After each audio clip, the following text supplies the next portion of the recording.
안녕하십니까, 스미다스입니다. 오늘은요 2019년 11월 28일 정분실 리포트 제1부 각종 언론 보도들과 함께 가장 최근의 현안에 대해서 다뤄보겠습니다. 첫 번째 뉴스는요, 어제 뉴스에 이어서 이제 계속 새로운 뉴스들이 나오고 있는데 그 중에 유의미한 뉴스가 하나 있어서 소개해드리려고 하는데요. 어제 제가 이제 김기현 전 울산시장 경찰 수사에 대해서 선거 개입일 수 있다라는 취지로 이제 여러 가지 말씀을 해드렸습니다. 거기에 대한 이제 반증이 또 하나 나왔습니다. 보강 증거가 하나 나왔는데, 이 경찰이 청와대에 울산시장 압수수색 계획 등 10여 차례 보고를 했다는 겁니다. 그러니까 이제 청와대에서는 어제 뭐라고 했냐면, 하명 수사를 지시한 바 없다. 청와대는 비위 혐의 첩보가 접수되면 정상 절차에 따라 관련 기관에 이관한다. 이건 당연한 절차다. 그리고 청와대 민정은 그 선출직 공무원에 대해서는, 지자체 단체장은 선출직 공무원이거든요. 그러니까 선출직 공무원에 대해서는 감찰을 할 수 없게 돼 있습니다. 따라서 자기들은 그냥 들어온 첩보를 경찰에 전달만 했다. 그리고 수사에 간섭을 하지 않았고 하명 수사도 아니다.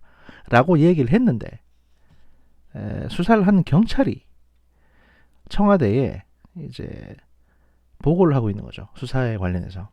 그러니까 앞으로 압수수색을 이렇게 할 거고 사건 관계자 소환을 어떻게 할 거고 라는 식의 수사 내용을 10여 차례 청와대로 보고를 한 겁니다.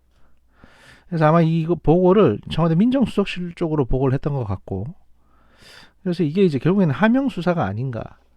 그러니까 하명수사라는 건 청와대에서 지시를 해서 야, 저 사람 좀 수사해봐 라고 이제 지목을 해서 수사를 하는 걸 말하고요. 이건 원칙적으로 이건 불법입니다.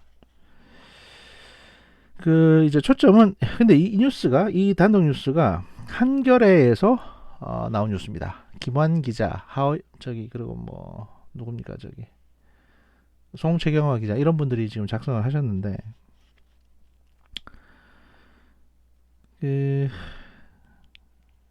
이 하명수사, 그러니까 이제 청와대는 하명수사 지시를 부인했지만 관련 첩보를 경찰청에 내려보낸 것은 사실상 인정한 바 있습니다. 어제 청와대 대변인이 인정했죠. 그리고 실제 수사를 지휘했던 황운하 청장도 경찰청에서 첩보가 하달된 것만 안다라고 말한 바 있습니다. 검찰 같은 경우, 이걸 수사하고 있는 검찰은 2017년 말 김 전 시장 측근 측의 비위 첩보가 청와대 민정수석실에서 경찰청을 거쳐서 울산지방경찰청으로 이첩된 것으로 파악하고 있습니다. 이런 내용은 울산지검이 울산경찰청으로부터 보고받은 문건에 들어있는 것으로 알려졌습니다. 그러니까 이게 하명수사냐 아니냐 물어봤더니, 그 울산지방경찰청에서 울산지검 쪽으로 하명수사 맞다라는 식으로 이제 공문에 이런 내용을 언급해서 보냈다는 거죠. 지금 그런 얘기까지 나오고 있습니다. 그래서 쟁점은 이제 수사 상황을 청와대에 보고했느냐, 이게 쟁점인데요. 검찰은 김 전 시장을 수사하는 경찰이 수사 상황을 청와대에 수시로 보고한 정황도 확보했고요. 청와대가 관례적으로 업무상 경찰청 수사국 등으로부터 받는 보고 이외에 이 사안에 대해 이례적으로 수사 보고를 받았는지가 쟁점이 될 것으로 보입니다. 검찰은 울산경찰청이 경찰청을 거쳐 청와대의 김 전 시장 쪽에 대한 압수수색 계획과 사건 관계자 소환 일정 등 매우 세세한 내용까지 보고한 것으로 보고 있습니다. 경찰이 청와대에 보고한 횟수는 최소 10여 차례에 이른다고 하고요. 최소 10여 차례입니다. 검찰은 이런 내용들이 통상적인 보고의 범위를 넘어서는 것으로 보고 있습니다. 따라서 해당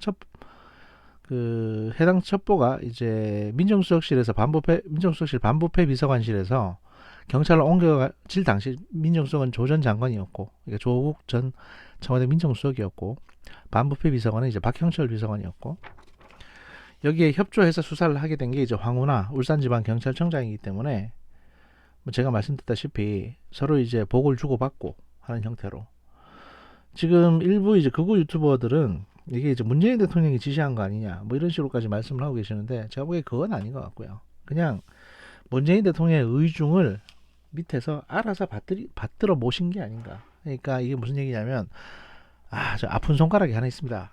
저기 송기현이라고, 송모식이라고 하여튼 자기랑 아주 오랫동안 같이 인권 변호사 했던 사람이 있는데, 이 사람이 자꾸 선거에 떨어지니까 얘가 요번엔 좀 잘 됐으면 좋겠는데 뭐 이런 생각 정도는 하셨겠죠. 누구나 그런 생각을 할 수 있는 거 아니겠습니까?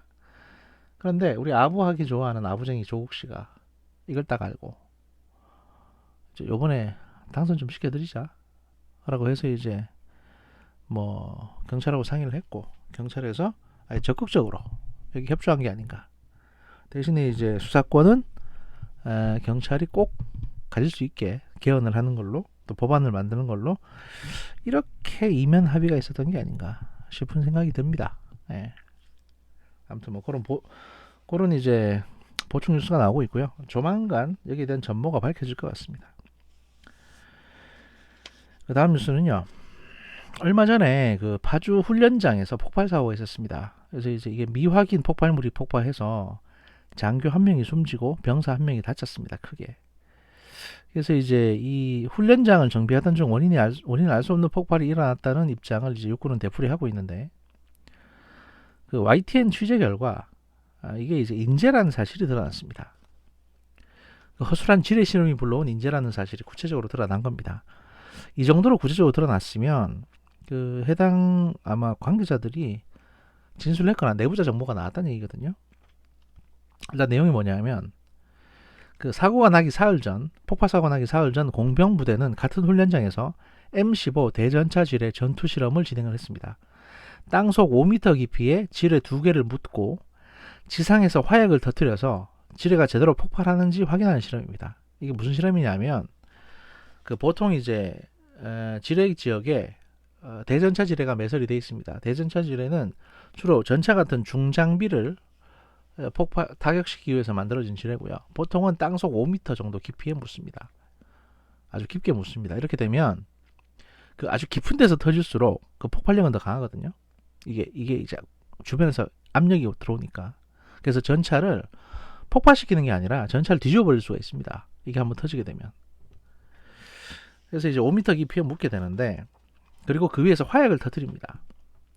이건 이제 미클릭이라고 하는 이제 지뢰 제거용 화약을 재현하는 건데, 보통 땅속 깊이 5m 깊이에 있는 지뢰를 이제 제거하기 위해서는 이제 그 지상 위에 이 땅에다가 길게 이제 라인을 깐 다음에 거기다가 길게 화약을 터뜨려 가지고 그 해당 이제 그 라인 안에 있는 지뢰들을 다 폭발시켜 버리는 겁니다. 그 압력으로, 폭발력으로. 그래서 이제 그 다음에 전차가 안전하게 지나갈 수 있도록 기동로를 구축하는 게 일반적인 테스트인데, 아마 그걸 테스트했던 것 같습니다. 그 실험 결과 지뢰를 묻은 지점에 커다란 구덩이가 생겼고, 부대 관계자들은 지뢰 2개가 모두 폭발했다고 판단했답니다. 하지만 실제로는 한 개만 폭발한 것 같고 나머지 지뢰 하나는 터지지 않았던 겁니다. 구덩이 하나는 지뢰가 아닌 화약 폭발의 흔적이었다는 거죠. 그러니까 구덩이 2개가 생겼는데 보니까 하나는 그냥 일반 화약, 그러니까 위에서 터뜨렸던 화약 폭발 흔적이었는데, 이걸 그 지뢰 폭발 흔적으로 이제 봤다는 거죠. 그 전문가 인터뷰에 따르면 통상적으로 일어나는 폭발량이나 화구의 깊이와는 달랐을 것이고, 그것에 대한 이제 구체적인 데이터가 없었기 때문에 정상적으로 폭발됐는지에 대해서 비교할 수 있는 상황이 못 됐을 것으로 추측된다. 그러니까 그러라고 사실 훈련을 하긴 하는 건데, 그래서 이제 폭발했다고 생각을 하고 그냥 내버려 두고 갔고요. 현장을 제대로 이제 체크 안 하고 공명부대는 철수해버렸고, 사흘 뒤에 또 이제 다른 훈련을 해야 되니까 이 훈련장 땅을 고르기 위해서 이제 불도저하고 그 장병들이 투입이 됐는데, 이 불발된 지뢰가 있었는지 몰랐던 장병들은 지시대로 이제 굴착기로 땅을 다졌고, 결국 땅을 다지는 와중에 이 지뢰가 이제 굴착기의 압력을 전차로 인식을 해서 폭발해 버린 거죠. 그래서 굴착기가 뒤집어지면서 아마 그 장교랑 병사가 다친 것 같습니다. 육군 관계자의 말에 따르면 그 대전차 지뢰 시험만 한 거로 알고요. 최종 수사 결과 혹은 중간 수사가 나오기 전까지는 수사 과정에 있는 거라 말씀드리기가 어렵다는 인터뷰를 했고요. 군 당국은 이제 헌병을 투입해서 당시 훈련 관계자들을 상대로 과실 여부 등을 조사하고 있다고 합니다. 결국 인재네요. 이것도 점검 제대로 안 하고, 훈련 현장 정리 제대로 안 하고, 또 장교들 몇 명 먹어지 되겠네요. 뭐 죽은 사람 먹으라죠. 뭐. 다음 뉴스입니다. 사과를 했네 안 했네 하는 게 한창 시끄러웠는데요. 일본하고 우리 사이에. 그래서 많은 분들이 마치 그 일본이 수출 규제에 대해서 전폭적인 사과를 했는데 마치 안 한 것처럼 거짓말하는 식으로 알고 계시거든요. 그러니까 일본이 우리한테 사과했다 이렇게만 얘기하니까 지난 이제 몇 개월 동안 일본이 한국에 화이트리스트에 배제하고 그다음에 수출 규제 조치하고 그러니까 물건 제때 안 팔고 이런 것들에 대해서 그 사과를 했다고 많은 분들이 알고 계시고 저도 그렇게 알았는데 거기에 대한 이제 뉴스가 나왔습니다. 일단 읽어드리고 설명을 드리겠습니다. 2019년 11월 26일 날 나온 뉴스고요. 일본의 아키바 다케오 사무차관이 문서로 사과했다라는 겁니다. 그러니까 지난주 금요일 한일 군사정보보호협정 지소미아를 두고 일본이 왜곡해서 발표한 이후 우리 정부의 사과의 뜻을 전해온 인사는 일본의 아키바 다케오 외무성 사무차관이었고 그 형식이 문서였던 것으로 확인됐습니다. 라는 내용입니다. 그러니까 외무성의 사무차관이라고 하면 외무성 보통 일본은 이제 외무 대신이 있고요. 이건 이제 국회의원입니다. 그리고 정무차관이 있고 사무차관이 있습니다. 정무차관은 보통 그 외무 대신이 되는 국회의원의 이제 수석 보좌관쯤 되고요. 사무차관이야말로 그야말로 이제 일본판 행정고시 거쳐가지고 위에서 그 일본 외무성에 쭉 오랫동안 20-30년 근무해서 이제 가장 톱의 자리, 그러니까 일본 고위 공무원 중에서 가장 톱이 될 수 있는 거는 사무차관이거든요. 그 자리에 올라온 사람입니다. 우리가 지금 사실 전문 외교관이죠. 그러니까 그야말로 하여튼 뭐 일본이 외국에서 발표한 이후 우리 정부의 사과의 뜻을 전해온 인사는 일본의 아키바 다케오 외무성 사무차관이었고 특히 그 형식이 문서였던 것으로 확인됐다는 게 보도입니다.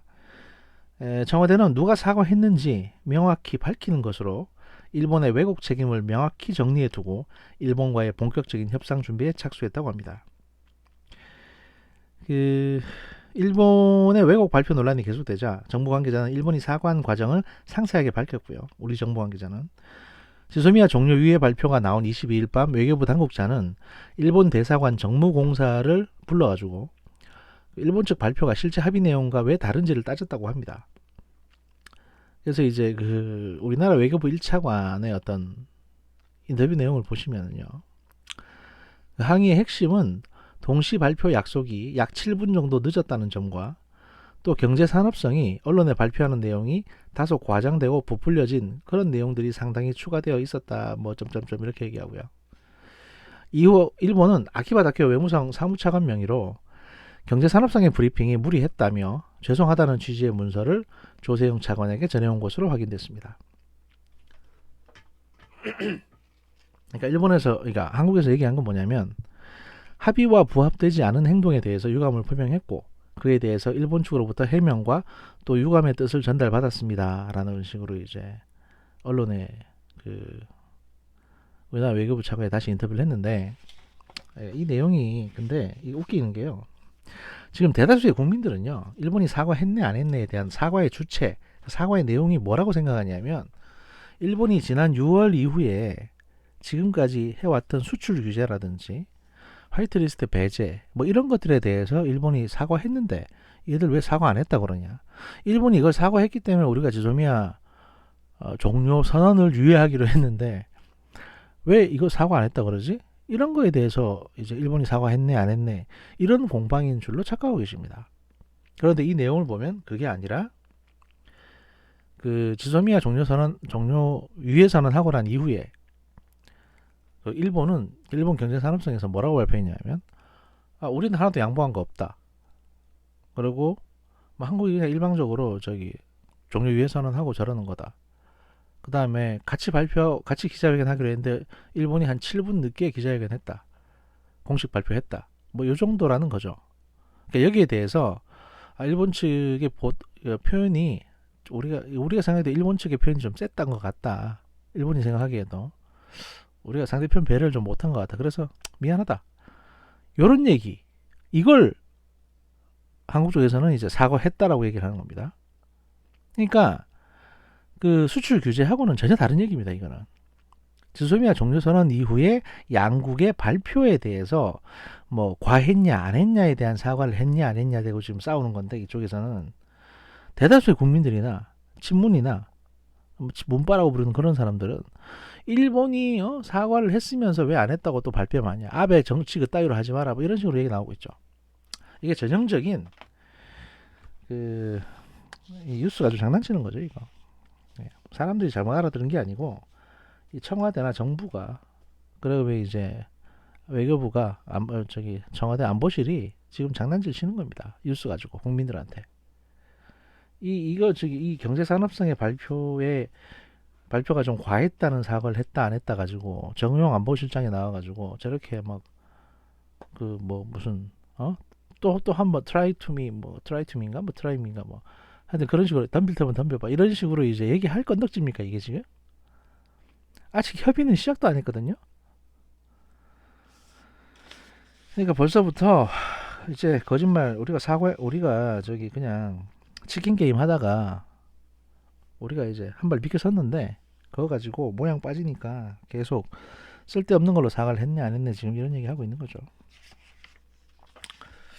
반면 이제 다른 뉴스인데요. 11월 26일 뉴시스 뉴스입니다. 중국은 이제 일본의 이토추 상사원을 간첩죄로 징역 3년에 처했다는 겁니다. 지금 중국에서 2015년 이래 스파이 행위를 저질렀다는 이유로 일본인 남녀 14명을 구속을 했고 이 중에 이제 9명이 재판에 넘겨졌다고 합니다. 그리고 그 전원이 징역 15년에서 3년형의 판결을 받았고요.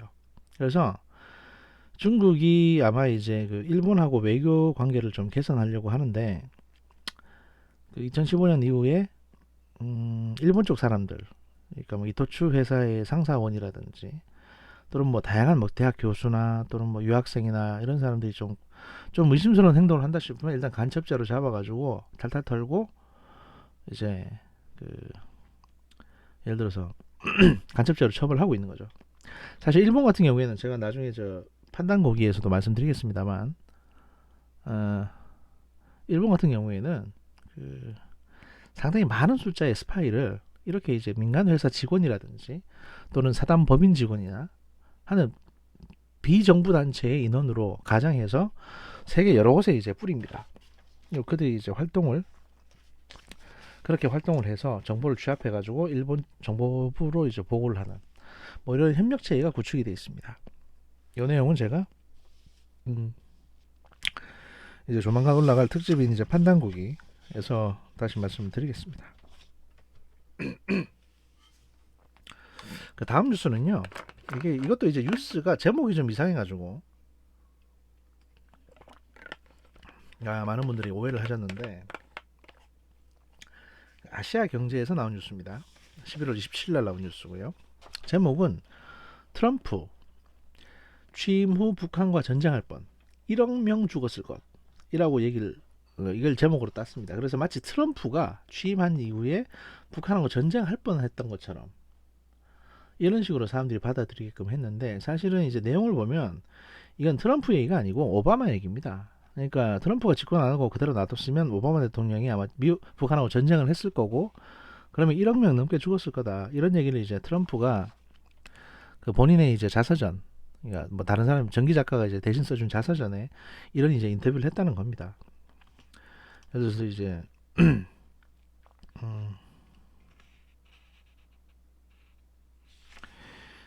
트럼프 대통령 같은 경우에 이제 김정은 위원장하고 매우 그러니까 버락 오바마 전 대통령이 트럼프 당선자에게 이제 뭐라고 얘기했냐면 트럼프 씨가 대통령이 이제 나중에 취임하고 나면 북한과의 전쟁 가능성이 가장 큰 문제거리가 될 거다라는 식으로 이제 조언을 해줬다는 거고요.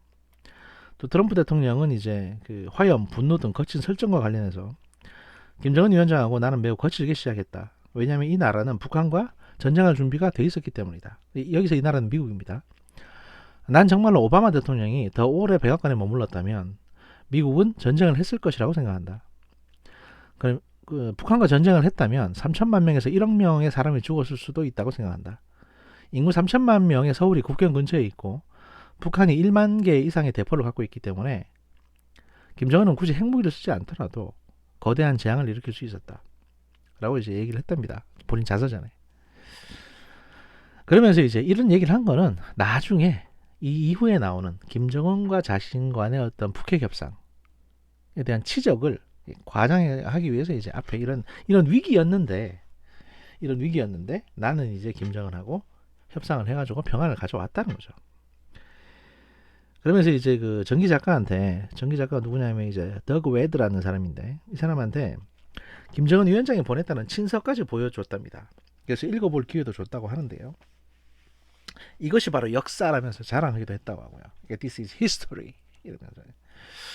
웨드는 친서에서 김 위원장이 저는 북한과 미국 사이에 새 미래를 여는 데 목표를 둔 저와 트럼프 대통령 각하의 강한 의지, 진실한 노력, 그리고 독창적인 접근법이 틀림없이 열매를 맺을 것으로 굳건히 믿습니다. 라고 적었다고 합니다. 그리고 한국 전쟁의 종전을 북미 간 대화의 목표로 생각하고 있습니다. 라고 김정은이 친서에서, 트럼프에게 보낸 친서에서 이렇게 적었다는 거죠. 또 트럼프는 이제 자신의 자서전에서 또 뭐라고 적었냐면요. 그 한미 간의 방위비 분담금 문제와 관련해서 그 한국을 비롯한 동맹들에 대해서 부정적인 인식을 가감없이 표출했다고 이제 적어놓고도 있습니다. 그 동맹보다 돈을 더 중시하는 계산적인 태도를 트럼프가 보이고 있으며, 특히 사드 등을 언급하면서 미국이 한국 방어에 돈을 많이 쓴다고 불평을 하기도 했답니다. 트럼프가 뭐라고 썼냐면, 우리는 수십억 달러어치의 미사일을 사서는 우리의 부자 동맹들에게 줘버린다. 그래서 나는 문제를 제기한다. 나는 장군들에게 왜 우리가 그렇게 해야 하는가라고 물었다. 그랬더니 미국의 장군들은 각하, 그들 우리의 동맹입니다. 그들 우리의 우방입니다. 라고만 답하더라.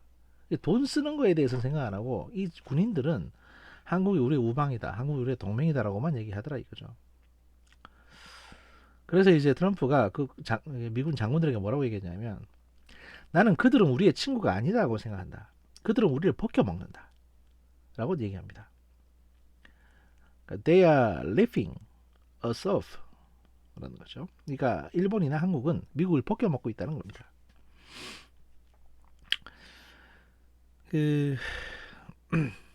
이런 인식을 트럼프가 이제 가지고 있었고, 최근까지 자서전에 이제 그렇게 또 썼다는 거죠. 네. 하여튼 뭐 방위비 분담금 협상이라든지 또는 뭐 동북아 지역에서 이제 유엔군 사령부를 제2의 나토화 하는 어떤 일이라든지 이런 거에 대해서 차근차근 트럼프가 진행을 하고 있는 것처럼 보입니다. 자국의 이익을 위해서. 그래서 우리도 사실 우리의 이익을 위해서 뭔가 좀 차근차근 뭔가를 잘 진행을 했으면 싶은데, 지금 상황을 보면 갑갑하네요, 솔직히. 갑갑합니다. 제가 국정원에 갔으면 좀 낫을 텐데. 하여튼 뭐 그런 생각을 해보고요. 다음 뉴스입니다. 2019년 11월 27일 동아일보 단독 기사인데요. 이걸 작성한 사람이 이제 주성아, 탈북자 출신 기자죠. 주성아 기자인데 뭐라고 얘기했냐면, 김정은이 최근에 군 간부들에게 스마트폰 사용 금지령을 내렸다는 겁니다. 이게 왜냐? 리영호의 마약 탓 실각이라는 한국 언론 보도를 김정은이 접하고, 야, 비밀이 새 나갔다. 그러니까 니네 간부들도 이제는 저 스마트폰 쓰지 말고 투지폰 써라 이거죠. 비아 전화기라고 불리는 이제 투지폰이 북한에서 사용하고 있는데, 이건 고위급 간부들에게 지급된 비밀 유지용 투지폰으로 전화 문자만 가능한 이제 구식폰이라는 겁니다. 보안용 여러 가지 시스템이 깔려 있는 이제 아마 폰일 겁니다. 이게 아마 뭐 군용 통신망을 같이 사용하는 형태의 이제 전화기라고, 단말기라고 생각되는데요. 그러나 이건 이제 도청이 된답니다. 보위부 애들한테 도청이 되기 때문에 이 간부들은 도청이 되는 투지폰 사용을 꺼려서 지금까지 스마트폰을 써왔다는 거죠. 근데 이제 소식통은 이번 조치는 김정은 집권 이후 처음으로 실각된 이영호 전 북한군 총참모장이 필로폰 사건에 연루됐다는 북한 내부의 극비사항이 한국 언론에 보도되는 등 군 관련 기관의 비밀이 스마트폰을 통해서 외부로 새나가고 있다라고 판단했기 때문에 그렇다는 거죠.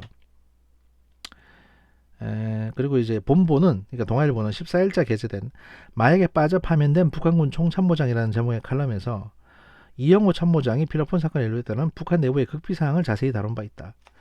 그러니까 여기서 말하는 게 뭐냐면, 동아일보에서 11월 14일 날 북한군 총참모장 이영호가 마약 때문에 이제 실각했다라는 식의 기밀 내용을 다루는 단독 기사를 썼는데, 북한에서 이걸 보고, 야, 우리 쪽 기밀이 스마트폰 때문에 생것 같다. 그러니까 이제 앞으로 니들 다 투지폰 써라 라고 했다는 겁니다. 근데 이건 말이죠, 이 기사를 그대로 보시면 안 됩니다. 이 기사 내용 그대로 믿으시면 안 되고요. 왜냐하면 여기서 말하는 동아일보에서 14일자 게재된 마약에 빠져 파면된 북한군 총참모장이라는 제목의 칼럼을 쓴 사람도 이 기사를 작성한 주성하 동아일보 탈북자 출신의 기자입니다. 그리고 이 김정은 군 간부들의 스마트폰 사용 금지령이라는 기사를 쓴 것도 주성하 동아일보 탈북자 출신 기자입니다. 그러니까 자기가 쓴 기사 때문에, 보름 전에 자기가 쓴 기사 때문에 야 북한에 대해 스마트폰 안 쓰고 지금 투지폰 쓰고 있어 라고 이제 또 한 번 자기의 정보력을 과시하는 기사를 주성하 씨는 쓴 거죠. 그 동아일보 내에서 주성하 씨가 이제 북한 전문 기자기도 한데 과거 뭐 김혁철이 죽었다 어쨌다 뭐 그런 소문이 있다 이런 얘기 거장판에서 말씀드렸습니다. 이런 이상한 정보에 대해서, 이상한 첩보에 대해서 주성하 씨가 많이 가짜 첩보들을 썼었거든요. 그러니까 이거 어떻게 보면 자기가 이제 자기의 존재 가치, 그러니까 북한 탈북자이면서 이제 북한 전문 기자라는 자신의 회사 내에서의 존재 가치를 좀 극대화하기 위해서 제가 보기에는 있는 거 없는 거 다 갖다 쓰고 있어요. 심지어 같은 동아일보에서 자기가 썼다고도 얘기 안 하면서 이렇게 자기가 쓴 기사를 다시 한번 이제 부각시키면서 내가 이런 기사를 썼기 때문에 북한이 이렇게 했어요라고 또 자기가 또 이런 기사를 쓰고 있지 않습니까? 저는 솔직히 동아일보가 왜 이런 기사가 나오는 거를 그냥 방치하고 있는지가 좀 의문입니다. 정상적인 언론사라면 이렇게 기자 한 명이 자기가 쓴 거 자기가 이제 우라카이 하고 깔때기 마냥 이제 자기 자신을 찬양하는데 지면을 할애하는 거를 그냥 허용하면 안 되거든요, 사실은. 근데 그냥 내버려 두고 있네요, 보니까. 그리고 마지막 뉴스는요. 약간 좀 어떻게 보면 좀 하찮은 뉴스기도 한데 어떻게 보면 또 의미가 있는 뉴스기도 합니다. 이게 무슨 뉴스냐면 그 미국계 창고형 할인점 코스트코가 있습니다. 한국에도 많이 와 있는데 이 한국 코스트코에서 양파 디스펜서라고 하는, 소위 말해서 이제 양파를 이렇게 레버를 돌리면 갈린 양파가 나오는 그런 그 설비가 있거든요. 그러니까 핫도그 같은 거 시키면, 미국식 핫도그 시키면 거기 얹어 드시라고 이제 빨대 있고 뭐 한켠에 이제 양파 디스펜서가 있습니다. 근데 이거를 이제 철거했다는 겁니다. 이제 코스트코에서는 양파 공급기를 다 철거해 버렸다. 왜냐? 무료로 무제한 제공되는 양파를 훔쳐가는 양파 도둑 때문이라는 겁니다. 그러니까 핫도그를 시킨 사람만 먹을 수 있는데 핫도그를 시키지 않고 그냥 비닐봉다리나 아니면 이제 반찬통, 락앤락 같은 걸 가져오셔가지고 양파 디스펜서에 양파를 계속 뽑아다가 다진 양파를 그 용기에 채워서 집에 가져가시는 겁니다. 맛있다고. 이거는 마치 그 셀프 반찬 같은 거 셀프로 차릴 수 있는 식당에 가셔가지고 저 반찬 맛있다고 딴 통 가져와서 저 반찬을 다 담아가는 거하고 똑같은 거거든요. 이게 몰상식한 짓이죠. 이거 너무 과하게 하다 보니까 코스트코에서는 결국 참다 못해 치웠고요. 앞으로 이제 핫도그 시킨 사람들한테만 그 조그만 플라스틱 통에 담긴 양파를 제공을 한답니다. 참고하시기 바랍니다. 가능하면 오후 늦게 2부에서 뵙겠습니다. 가능하면. 감사합니다. 스미다스였습니다.